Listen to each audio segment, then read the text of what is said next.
appreciate it. Just give me 5 minutes.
All right, everyone. I don't have anything from the top, so Really? Matt, You don't you- have anything in this top? I have There's a calling on lot you going counts on. as something. So Well, yeah, not much. All right. It's your assessment, I not have mine. got- I don't share several- that I assessment. have several brief ones in alphabetical order, and my colleagues should feel free to interrupt if they have anything on these. My alphabetical order are Haiti, Houthis, and Gaza. okay. Starting with Haiti, what is the situation with Prime Minister Henry? The report that you guys want him out. Is that correct? I understand that your ambassador to the UN spoke to this earlier, but wondering what you have to say about it. So let me start by just saying, generally, the United States has long worked with CARICOM and Haitian leaders on the path to restoring democratic order in Haiti through free and fair elections, inclusive governance, and power sharing, which will give them the opportunity to democratically elect a prime minister. And as the situation on the ground grows increasingly dire, we in CARICOM have continued to call on stakeholders, including the prime minister, to make concessions in the interest of the Haitian people. So we are not calling on him or pushing for him to resign, but we are urging him to expedite the transition to an empowered and inclusive governance structure that will move with urgency to help the country prepare for a multinational security support mission to address the security situation and pave the way for free and fair elections. Okay, so what's your understanding of where he is now and his efforts to get back to the country? So I will let him speak to his travel plans and his location. All right, well, look, the U.S. has a long and very difficult history with Haiti.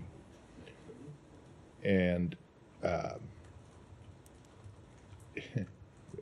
going back long before you or I were born, decades and decades and decades. But also in my time at the State Department, I was there when you guys organized the quote-unquote evacuation of Prime Minister.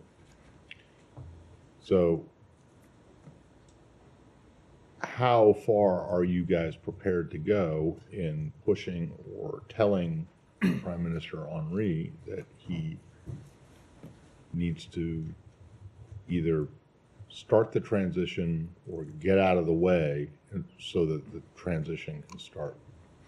So we are going to continue to work with CARICOM, because I think it's important to make clear that it's not the United States acting alone in this with this regard. It's the United States in consultation with partners in the region are having these conversations. And what we are saying to the Prime Minister is that he needs to expedite the transition to an empowered and inclusive governance, including the appointment of a transition council. So that's what we'll continue to right. discuss with him. If anyone else has anything on Haiti, Could I ask they a can couple Yeah. things? I know you're not confirming his whereabouts, but is he welcome in the United States? I mean, can Prime Minister Henry stay in the United States, in U.S. territory? I'm just not going to speak to his travel plans at all. I think it's appropriate for him to Sure. make those announcements. And also, I mean, could you flesh it out a little bit more to a new governance structure? Is there something concrete that's in mind? I mean, there's obviously ideas from CARICOM and elsewhere, but is there sort of a concrete plan, or is this more just generally speaking that something needs to change? I don't want to speak to it in detail from here, because it's something we're in conversation with partners in the region about at this time. But we have always been clear that there needs to be a transition to free and fair elections in Haiti, and we have been clear that we need to see the deployment of a multinational security support mission to address the dire security situation on the ground. So we are continuing to work through both of those things. We are making progress on deploying the MSS. We want to see that happen as soon as possible, and we are also in, as I said, in conversation with partners in the region about how to transition back to the path to democracy. And just one more, the new governance structure, is that, and the elections, I mean, the call for elections, do those go in tandem? Is there an idea that you need to have elections of this new governance structure, or is there an idea that there needs to be something that changes right now even before? I just don't want to get into details, but of course we are looking to get to back on the path to elections in the country as well as to security. Go ahead. No more on Haiti. I just want to go to the Houthis. The Houthis. You've seen that there's been, CENTCOM has put out a statement about fatalities. These are apparently the first fatalities. Do you have anything to say about this incident? I think that it was sadly inevitable. The Houthis have continued to launch these reckless attacks with no regard for the well-being of innocent civilians who are transiting through the Red Sea, and now they have unfortunately and tragically killed innocent civilians. And so the United States will continue to hold the Houthis accountable for their attacks, which have not just disrupted international commerce, not just disrupted the freedom of navigation in international waters, and not just endangered seafarers, but now tragically killed a number of them. So we will continue to hold them accountable, and we call on governments around the world to do the same. Anything else? So I'll let other people go Okay. on Gaza. Do you want to ask anyone? Or? Just a little bit. This is Just so- one more I'm thing sort on of, I'm Houthi. so weird. So Like the two of you collaborative. guys like collaborating or No, maybe yeah. conspiring. Right. When you say we'll continue to hold the Houthis accountable for their attacks, should we expect like a new wave of U.S. retaliatory attacks from here in a way that we've seen 3 weeks ago, or what exactly? are you referring to? I'm not going to preview actions that we will take from this podium, as is always the case. Okay, I'll go to Gaza in that case. Yeah. Oh, sure. Just quickly yeah. one more.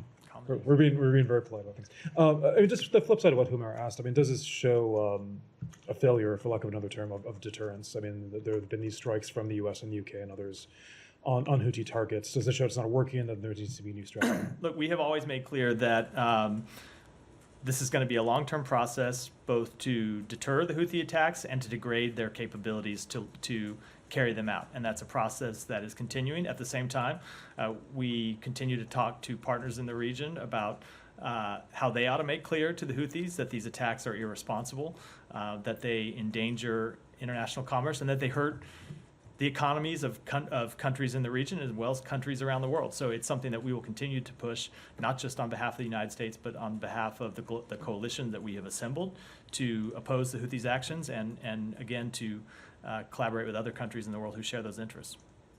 Go ahead. Okay, on Gaza ceasefire, Matt, yesterday you said that U.S. believes that the obstacles at the moment are not insurmountable. How would you describe the talks today, given that there is still no breakthrough and it's day 3 and it's at a very critical week?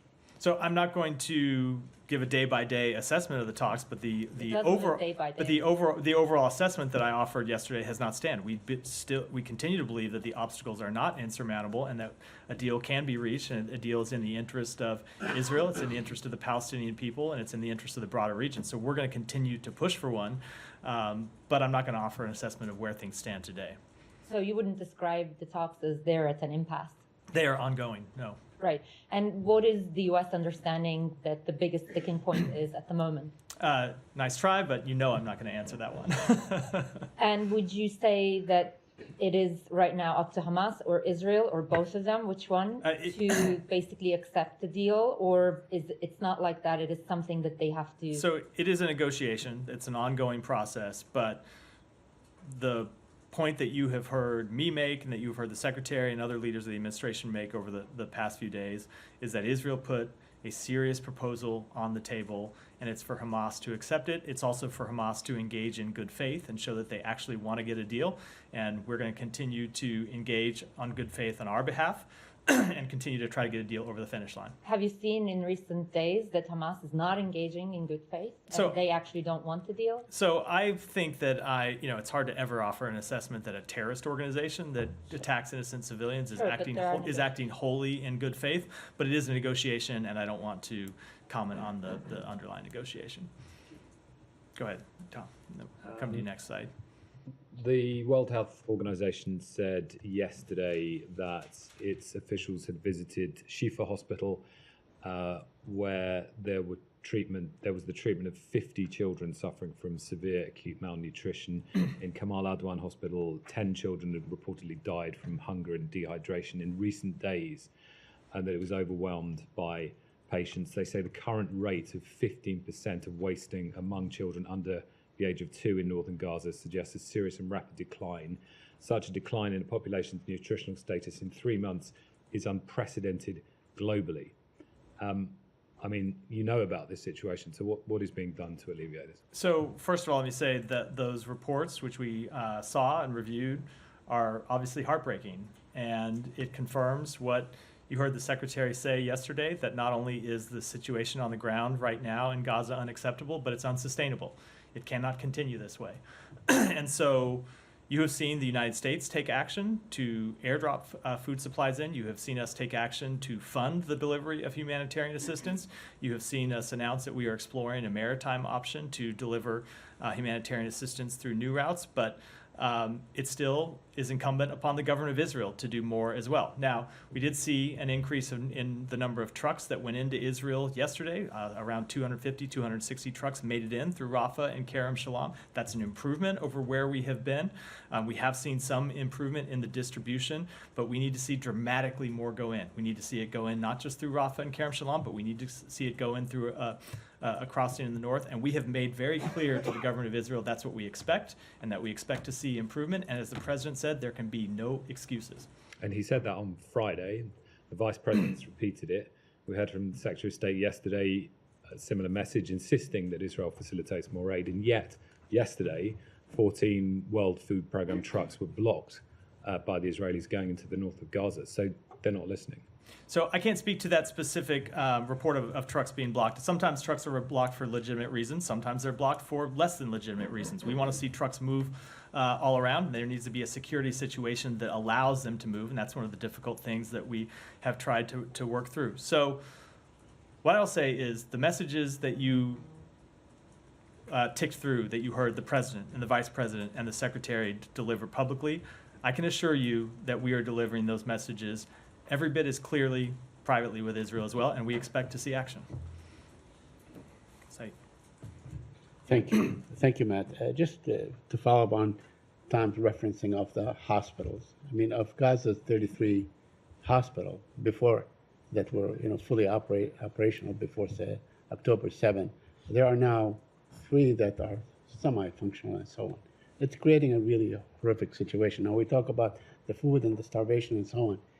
But is there any way, I don't have any ideas, but is there any way to actually make these hospitals more functional and able to care for more people, especially children? So the best way to achieve that goal, which is very much a goal that we have, would be to reach a deal for an immediate ceasefire that would last for at least 6 weeks, Right. and would allow for a cessation in hostilities, would allow for the delivery of humanitarian assistance, would allow for people inside Gaza to move around, both doctors and patients and those who just need to seek medical care. That would be the best route to reach that objective, and it's one that we are continuing to pursue. Mm-hmm. So, 6 weeks would probably be a nice respite for the people and for everybody involved, but it also presumes that the fighting will continue thereafter for whatever reason after the end of the 6 weeks, especially, in light of what you alluded to yesterday, that you support Israel in its pursuit of the defeat of Hamas and so on. And what we see 150 days after this war began, we see that the fighting is still going. Hamas is not defeated. By the best analysis, it has been degraded somewhat, maybe 30%, 20%, whatever it is. So conceivably, this war can go on for another year. So we have always said that we want to see this conflict end as soon as possible. We want to get a temporary ceasefire to alleviate the humanitarian situation and get the hostages home. But it is our goal to end the conflict completely and to end it as soon as possible. And as you have heard me say before, Hamas bears a lot of responsibility for the conflict continuing to be waged. Hamas could come forward and surrender. They could come forward and swear off violence. They could put their arms down. And one of the things that we would very much try to pursue in the event of a humanitarian ceasefire would be the demilitarization of Gaza and the demilitarization of Hamas. And it's something that we will consult with, that we have been consulting and will continue to consult with partners in the region about, because for all that Israel has done in this conflict and all it has done to bring Hamas terrorists to justice, Hamas does bear a lot of responsibility for the conflict ongoing. So if we are able to get a ceasefire, it is very much something that we will pursue. I understand, but you're saying that you want Hamas to surrender.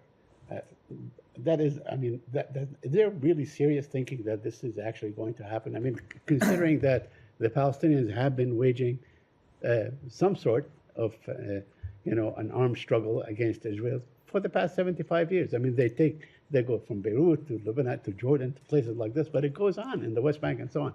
Is there really expectation that the Palestinians will give up the notion of getting their rights or getting their rights in the absence of the world doing anything about granting them their rights, that they have to do it on their own? So we do not want the Palestinians to give up their rights. In fact, you have seen the secretary and the president pushing very hard for a two-state solution that would create an independent Palestinian state and would answer the legitimate aspirations of the Palestinian people. But to this question about Hamas, when you've seen 30,000 Palestinians killed, why wouldn't they lay down their arms and stop that bloodshed? Why wouldn't they lay down their arms and stop the war? If they truly care about the thousands and thousands of civilians who have been killed in a war that Hamas started. So remember who started this war. If that was in their real interest, the well-being of the Palestinian people, I'm hard-pressed to answer why they wouldn't lay down their arms and pursue a demilitarization option when you have the United States and other countries in the region saying, we are prepared to step forward and work on a legitimate political path forward for the Palestinian people. Not one that's brought about by terrorism, not one that's brought about by violence, but a legitimate political path that leads to an independent Palestinian state. Lastly, I'm sorry, but just to push this point a bit further, the Palestinians basically said, okay, we lay down our arms. They've done it time and time again. They recognized Israel. They signed treaties Hamas and so on with them. Hamas said they will abide by let's not, Hamas won't even sign up to the principles of the PLO. So. But I'm saying that what we're saying is there has been a Palestinian effort that has failed. I mean, people look, whether it's Hamas or somebody else, they look at 30 years of efforts to arrive at the resolution that the United States has signed to, and in fact sponsored in 1993, and it has gone nowhere. We see the settlements expand. We see the occupation become more violent against the Palestinians. People are more imprisoned and so on. So if people continue to look at the past and only the past that has happened for decades and decades without being willing to sign on to a positive vision of the future, we will never have a peaceful way out of this conflict. Not just the current conflict in Gaza, but an actual resolution to the long-standing conflict between Israel and Palestinians. But the problem with that, Matt, is that you have called for in every single conflict around the world there to be accountability for things that have happened in the past.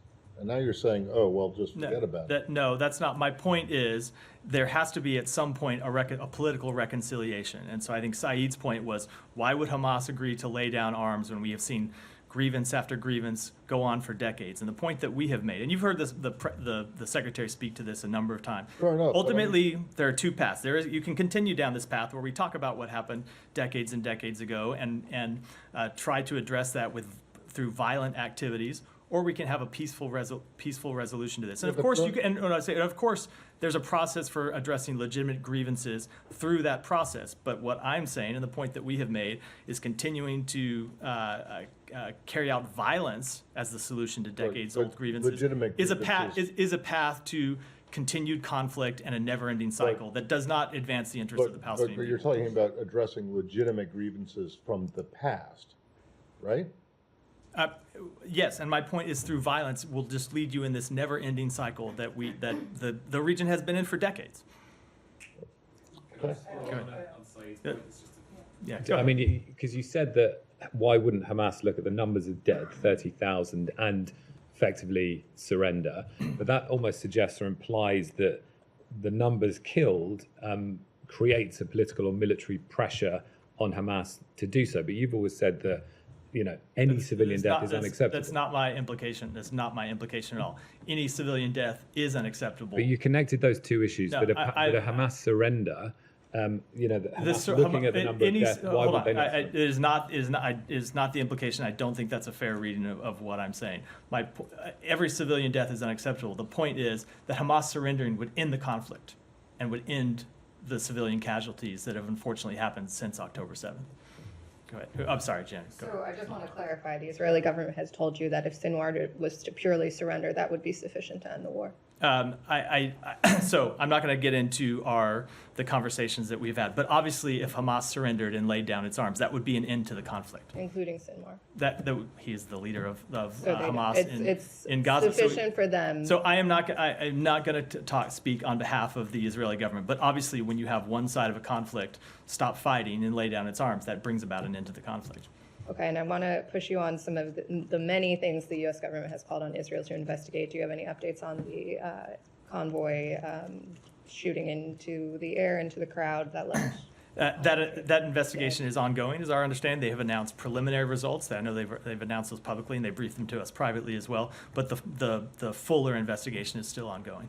And then on the investigations into the 2 American teenagers who were killed in the West Bank. Those investigations are also ongoing, but we should be clear, only one of those is an Israeli-conducted investigation. The other is being conducted by Palestinian law enforcement authorities because of where that killing took place in the West Bank. And the Churg process, have there been any conclusions? It's ongoing.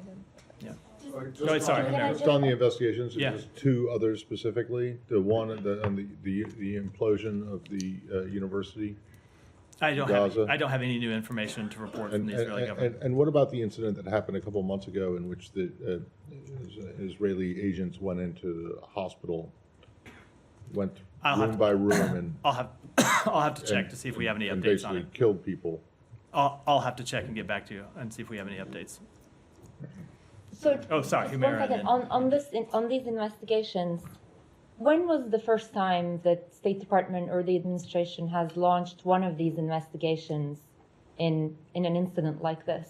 Can You mean, remember? are you speaking with respect to the Churg process, which is not something I would describe as an Not necessarily Churg, but investigation? like all of these investigations, the university, the hospital, West Bank. So a little bit of conflation is that those are investigations that are being conducted either by Israeli authorities or in one of these cases by the Palestinian law enforcement authorities. Right, so I'm just trying to get a sense of what US's expectation of how long those investigations will last and what is your mechanism to really follow up on the result of the investigation. And So it depends on the circumstances. There are things that the Israeli government has looked into at our request where they have come back and reported to us either that, I've talked about this some before, like we've gone and asked them about specific strikes and they have come back to us and said, we were targeting this specific strike where there were reports of civilian casualties because there was a legitimate military target, and sometimes they're able to tell us the name of that legitimate military target, who is there. At other times, they have come back to us and told us that this strike that you asked us to look into, we were targeting one facility and we mistakenly hit another facility. So we have gotten answers on a number of things that we have raised questions for. With respect to other investigations, it's different depending on the circumstance. For example, the killing of 2 American citizens in the West Bank, one of which is being conducted by the Israeli police, one of which is being conducted by Palestinian law enforcement. I can't possibly give you a timetable on how long a police investigation takes, just as local law enforcement in the United States can't usually give you a timetable on how long an investigation is going to take, because it depends on how they turn up leads and how they're followed through and if they get breakthroughs. What we do is ask for those investigations to be carried out as quickly as possible. We ask to be briefed on the results when it's appropriate for us to be briefed on those results, and we ask that when there's appropriate, there be accountability. right, can you then commit that US will somehow follow up with the results of all of those investigations and ensure accountability? And can you think of one example that the situation has moved to that level? Since the beginning There of have been the- absolutely cases that we have raised with the Israeli government about incidents targeting civilians in Gaza, where they have come back to us and said that they made a mistake. And there have been times where they have talked about accountability for IDF forces. And I know at times they've talked publicly about accountability for members of the IDF who have done things that are inappropriate. And let me just ask a question that we've asked before. Is there any process of atrocity determination or anything similar to that from this building looking into Israel's military conduct? Again, we continue to collect information, monitor information. We collect information about specific incidents and examine that through the Churg process that we set up last year, but I don't have any updates. One last thing, sorry. On the ceasefire talks, you don't agree that they're at an impasse, or you just don't want to use that word, but what is the U.S. alternative? Because, I mean, the president talked about March the 4th a week ago. Ramadan, the start of Ramadan is fast approaching. If the talks are really at an impasse and they go south, does the U.S. have like an alternative plan, and specifically regarding the aid situation? Because you're relying so much on the establishment of this truce to get in more aid. So I disagree with that a little bit, or disagree with that quite a bit. So first of all, I don't want to speculate about a hypothetical. We are pushing for, I mean not with respect to aid, but overall, I don't want to speculate about a hypothetical. We are pushing for a successful conclusion to these talks. We believe that's possible, and we're going to continue to push for it. Now, that said, we are not waiting for the outcome of these talks to push for an improvement in the humanitarian assistance the humanitarian situation on the ground. And that's why you've seen us take our own action already by launching airdrops, which will continue. It's why you see us exploring a maritime option that we are very much engaged in. And it's why you see us pushing the Israeli government at the senior-most levels. We are not waiting for the outcome of a hostage deal. And I think you heard the Secretary say this yesterday, that notwithstanding what happens with a hostage deal, the improvement in the humanitarian situation is something that needs to happen immediately. Sorry, can you just, when you say that sometimes they've gotten back to you and said we were going for one target and hit the wrong one and we made a mistake, can you give it one or two or three examples? I do not have them off the top of my head. This has been something that we've been in conversation with them, back to the earliest days of this. Are you aware of any situation where they've come back to you and said, we screwed this up? Of course. Of course. And people have been held accountable. We have seen examples where they have come back to us and said, okay, can you people give made a me mistake. One or two? No, not a mistake. Like this was bad. This was something. We have seen examples where they have come to us and said they are holding members of the IDF. Can you give an example of I don't one? have them off the top of my head, but you can also look, Matt. They have announced some of these publicly as well. It's publicly available. Yeah, but They have okay, but disciplined I'm talking about when they members. get back to you, because you guys are their prime. Supplier of weaponry and money, and so when you guys ask or demand an explanation for something, it should be, you should get an answer, right? We do get an answer. Now, it's not always perfect, but we do get answers, and sometimes we want more information about those answers. If you can't give a single example, So I can't. So either. Matt, this is something that's been going on for 5 months. But I can say. But remember, that, as but I I'm said, not so I'm not going to hold on. I'm not But going to remember. I'm not looking for an exhaustive I'm not going to list. remember I'm just every asking- example. I'm asking for one example. And I'm telling you, of I can't give you every example off the top of my head. But as I said, you can look publicly and find examples of this. So you don't have to take my word for it. They have announced publicly where they have disciplined IDF members for acting for inappropriate actions that they have taken inside Gaza. All right. Camilla, finally, sorry. Staying on this. Don't blame me, sorry. blame them. You said to Jenny that the investigation is still ongoing with the convoy. Last week, it was notable that you topped the briefing with the incident of the convoy. I asked you yesterday about the apparent sticking point of a list, Israel wanting a list of names, Hamas saying they can't get a list of names. Was the convoy incident last week, was that a significant reason for derailing the talks this time round? I'm just not going to, I'm not going to speak at all to the status of the talks and how they're going, but the talks are ongoing. So to the extent that they've been derailed or anything, I wouldn't describe them as having been derailed. They are ongoing, and we continue to think a deal's possible. And with the questions you'd be getting about what happens if a deal is not reached soon and not enough aid gets in, if there are more incidents like what happened last week with the convoy being stormed, if that happens again and again, is there a concern that again, this deal is getting further and further away from being achievable? So again, I don't want to speak to hypotheticals, but the desperation of the Palestinian people continues, and people still are desperate for food and water and medicine. They're desperate to feed their families. So the situation that we saw last week is something that we are concerned could be repeated, which is why we are continuing to push to get as much aid in as possible through as many channels as possible. So one, people have the food to feed their families, and two, as I said yesterday, I think it was yesterday, that when they see a convoy coming through, they don't believe it's the last chance they're going to have to feed their families for a week or 2 weeks or a month. Alex. Thank you. A couple of separate topics. Russian missile strike appeared to target President Zelensky today in Odessa while he was meeting with Greek Prime Minister. Let me get a reaction first. Also, did anyone reach out to Ukrainians or the Greek side to discuss this? We are in constant contact with both of those countries. I don't have any specific conversations to read out. I think the strike is yet another reminder of how Russia continues to strike Ukraine every single day. And it's a reminder of Ukraine's need for air defense interceptors, and it's a reminder that the United States Congress needs to take action, as we have called on them to do, to support Ukraine in its fight against Russian aggression. Thank you. And while this was happening in Odessa, back in Sochi, we saw the IAEA chief met with President Putin today. Pictures of him shaking hands with indicted war criminal is all over the place.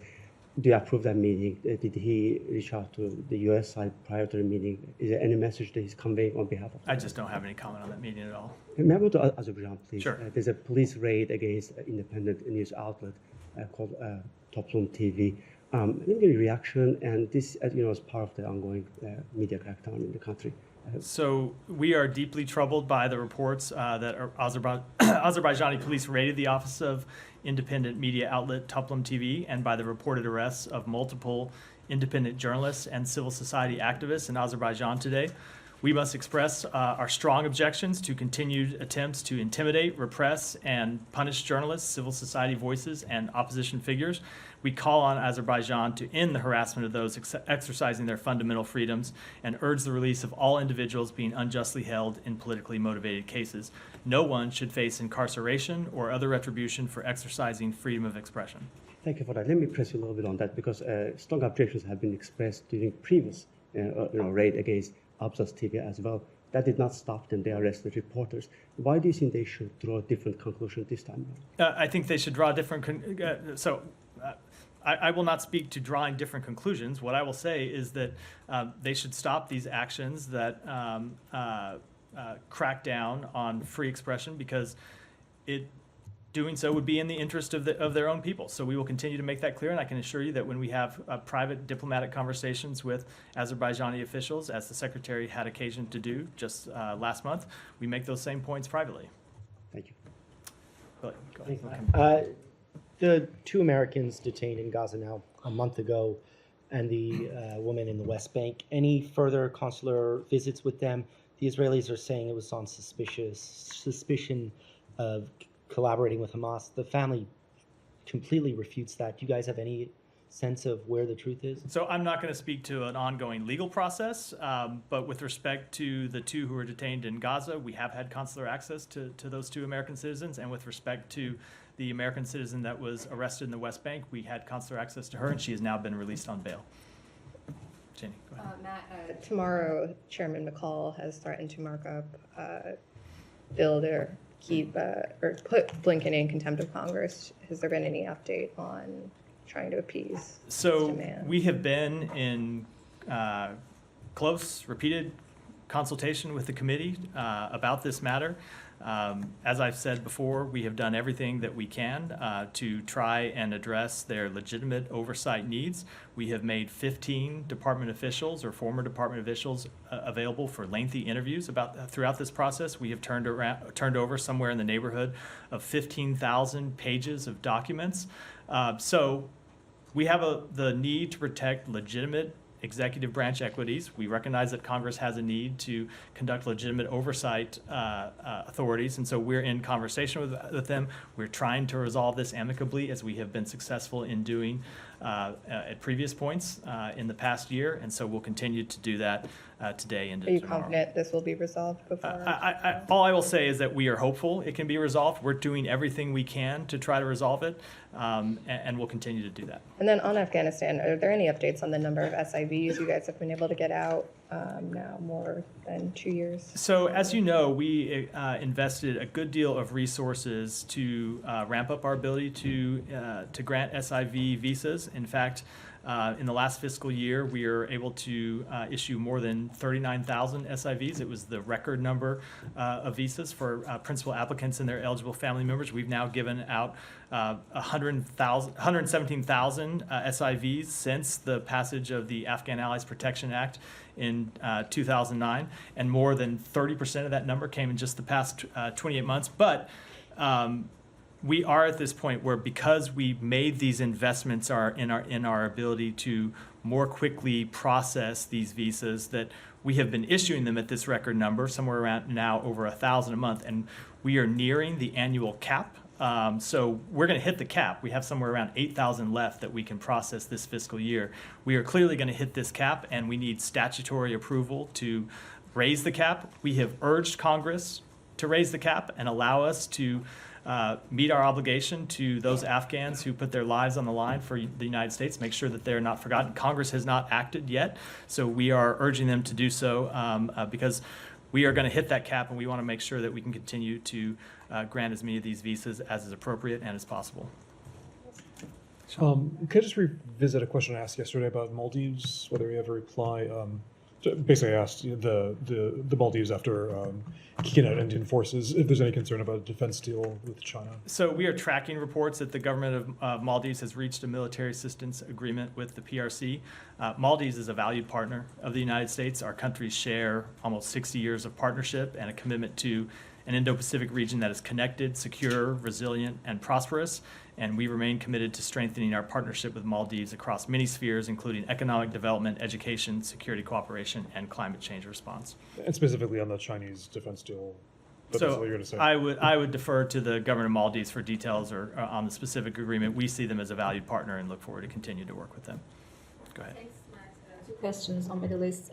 First on humanitarian aid. Yesterday, you said that Israeli ministers are preventing aid deliveries, and this raises questions about the legality of U.S. military assistance to Israel. So I'm going to ask again, is the U.S. still in the position of not considering cutting off military assistance to Israel? So while what I meant in my comments yesterday, we have seen actions by specific ministers of the Israeli government to try and block aid, but ultimately we've seen the government of Israel take decisions to allow aid to go in. And so when we saw protesters blocking Kerem Shalom and preventing aid to go in, we saw the Ministry of Defense step in and declare that a military security area and send in military police to ensure that aid could reach. So while we've seen actions taken by members of the government that don't support the provision of aid, ultimately the decisions of the government have been to allow aid in. Now, that doesn't mean that it's enough aid. There's not enough aid, and Israel needs to do more, and so that's why we continue to press them to do that. So you don't think Israel is deliberately preventing humanitarian aid? So to Gaza? They have made clear, they have said that they want to allow aid in, and they have allowed aid in. Now, that aid is not enough, and there needs to be more. There need to be additional crossings open, and there needs to be additional improvement in distribution. So that's those are the conversations we'll continue. And is there to any have. further steps that the U.S. is planning to take in order to force the Israeli government to allow more aid in? So we are going to continue to have the very frank and candid conversations with them about this. Just a quick one. Do you have anything to say on, Israeli government approving plans for more than 3,400 new settlements in the occupied West Bank, since you view these last settlements illegal? Only that settlements continue to be a barrier to peace. These settlements continue to be inconsistent with international law. And so the point that we will make to the government of Israel is that these settlements don't just harm the Palestinian people, but that they ultimately weaken Israel's security and weaken the prospects for a lasting agreement that would provide real peace and real security for the Israeli people. Thank you, sir. Indian Prime Minister Modi greeted Shehbaz Sharif for his election as a new Prime Minister of Pakistan. How do you see this gesture of Indian Prime Minister, as there are too many tensions between the two countries on several issues? So we, of course, welcome the Prime Minister's statement. The United States values its relationship with both India and Pakistan, and we want to see them have a productive and peaceful relationship. So, would the U.S. welcome future talks between India and Pakistan on all issues, including Kashmir? Of course, we would welcome productive and peaceful talks between India and Pakistan, but the pace, scope, and character of any dialogue is a matter for India and Pakistan to So determine. one last question. So any updates from India on assassination attempt on 6 activists, Gurprat Singh Panu? You told us like a month ago that State Department is waiting for the internal investigations of Indian government on this. Any updates? My understanding is that investigation is ongoing. Go ahead. Yes, question on Iran. Based on today's report by Iranian judiciary, Iran seizes a U.S. cargo and oil tanker, which valued more than $50 million over sanction. What's your reaction on that? So the Iranian government should immediately release the Advantage Suite, the oil tanker to which you refer. Iran has unlawfully seized a number of commercial vehicles sailing in the Middle East in recent years. Iran's continued harassment of vessels and interference with navigational rights and freedoms in the region's vital waterways is a threat to maritime security, regional stability, and the global economy. Another question on Afghanistan. The new academic year in Afghanistan begins in 2 weeks, and for 30 years, millions of women and girls are banned from school. And at this meanwhile, US and UN are trying to engage with Taliban regardless of their policy against human rights and education rights. Is there any hope for Afghan girls to back to school?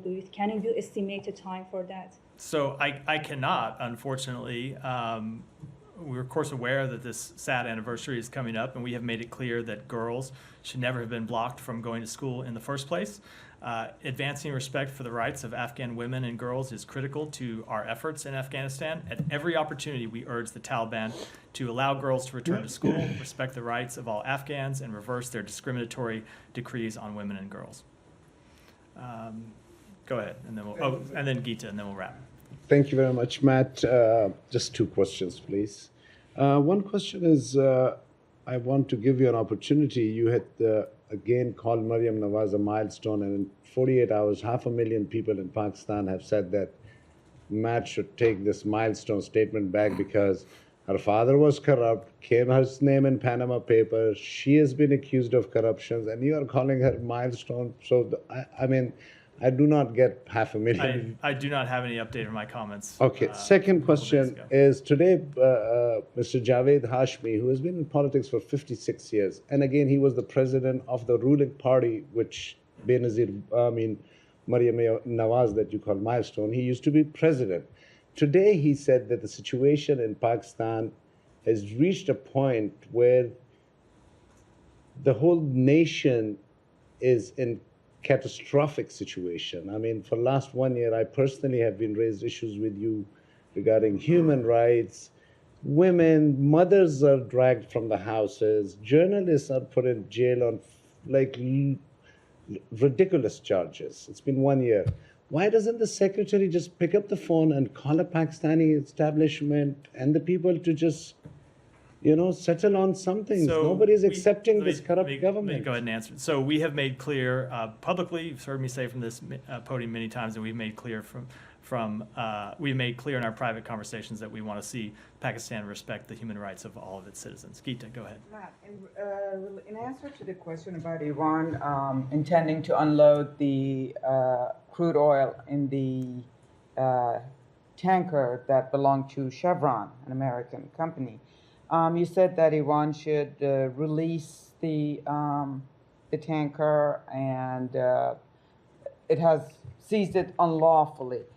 Hasn't the United States itself seized tankers or marine vessels that have been carrying Iranian goods and commodities in the past? So our sanctions have always had carve out for humanitarian purchases, food, medicine, medical devices, agricultural products. That has been our sanctions policy, not just in this administration, but back across multiple administrations. And we have never prevented medicine from reaching the Iranian people.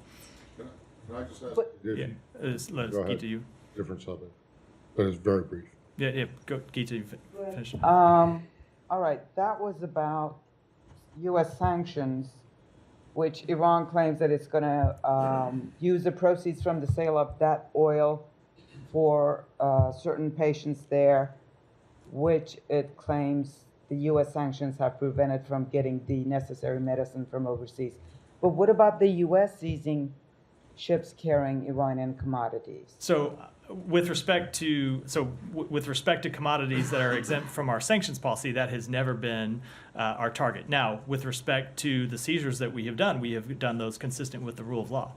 So, Matt, go ahead. And then, Yeah, I and then just wanted to ask you if you, I know you expressed your concern on multiple occasions about the situation between China and the Philippines, but I just wanted to see if there was anything you had to add since the statement of No, I don't have anything. 6:51 p.m. last night. No, I do not. No. I do Okay. not. Thank Mara, you. And then we'll wrap. Sorry, I have two small things. On China, they released their defense budget, and it looks like the growth of their defense budget outstrips their economic growth. I'm just wondering if U.S. has like any concerns or any comment about that. So we have, for a long time, expressed concerns about their rapid and opaque modernization efforts, as well as their efforts to acquire dual-use technologies and know-how under their military-civil fusion strategy. Right, and the report also seems to highlight that they've officially adopted tougher language against Taiwan, dropping the mention of peaceful reunification. Is that also a particular reason of concern for you guys? So we oppose any unilateral changes to the status quo by either side. We don't support Taiwan independence. We support cross-strait dialogue and expect cross-strait differences to be resolved by peaceful means, free from coercion, in a manner acceptable to the people on both sides of the strait. Final thing on South Sudan, U.S. prosecutors have charged a prominent South Sudanese economist conspiring to export Stinger missile systems. Do you have any particular So comments? I would refer to DOJ on specific questions about that matter, but just to be clear, the United States does not support violent or undemocratic changes in government in Africa or elsewhere, and all violations of U.S. export regulations will be punished to the full extent of the law. With that, wrap for today. Thank you. Wait a second. The United States does not support violent or undemocratic changes to government in Africa or elsewhere? We do not. Come on. Wrap What? for the day.